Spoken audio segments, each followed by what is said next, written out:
On 5 News, the battle for the US presidency ramps up as Joe Biden overtakes Donald Trump in key states. Also here, a mass COVID testing pilot gets underway in... Welcome to 5 News, I'm Claudia Liza. The US presidential race drags on into its third day, still with no clear winner technically, but it looks like Joe Biden is closing in on victory. Well, Mr. Trump is fiercely contesting votes, which he says are illegal despite producing no evidence of fraud. Well, our political editor is in Washington for us. So, Andy Bell, the president re-emerged overnight, didn't he? So there is certainly the feeling that it won't be over soon. Even with a winner declared, there's a possibility of recounts. As well as that, Mr. Trump is launching those legal challenges over how the counts were carried out. Even when a new president is sworn in, they face the tough job of uniting a very divided nation.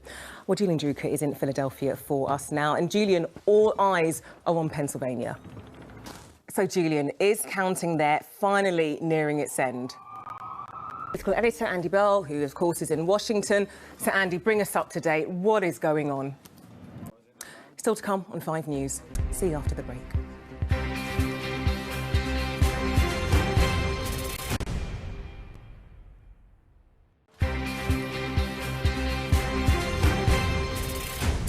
Welcome back. A major coronavirus testing operation has begun in Liverpool, said to be key to getting life back to normal if it can be scaled up to cover the whole country.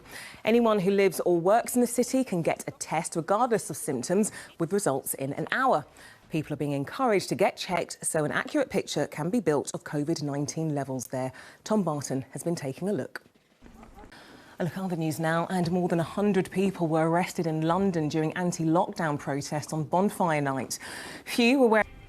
Well, we are about to face our first weekend in lockdown 2 in England, and you might be feeling sad, frustrated, angry, or all three. Well, there is an important reason why we are all going through this: to save lives. And our health correspondent Catherine Case says, OK, so Catherine, where are we today? Well, let's step back from that first of all and look at the overall picture. So if you look at death certificates that mention COVID, then the number of deaths so far is 64,170. And as you said, more recent deaths won't be included in that number. And the number today announced and reported is 355. Of course, Oh, Catherine, such an awful tragedy. And what can you tell us about the number of people being infected now? Is less steep than it has been. So their new estimate is that when it comes to new infections in England, 50,000 a day is what they believe is now happening, and that it is stabilised at that since last week. That is still a lot, of course, some of whom will end up needing hospital treatment. Okay, Catherine, with that update, thank you. Police want to question the parents of suicide bomber Salman Abedi over the Manchester Arena attack. Well, lots of things do look different at the moment, and this weekend will be no exception. But there's one event we are being asked not to forget about: Remembrance Sunday. Because of lockdown, many parades have been cancelled or scaled back. There are, however, ways you can remember those in the armed forces, past and present, as Helen Keenan has been finding out. Well, on 5 News tonight, remembering those from the First World War who would be forever missing and unable to have a proper funeral. That is it for now. Alex Deacon has the weather next.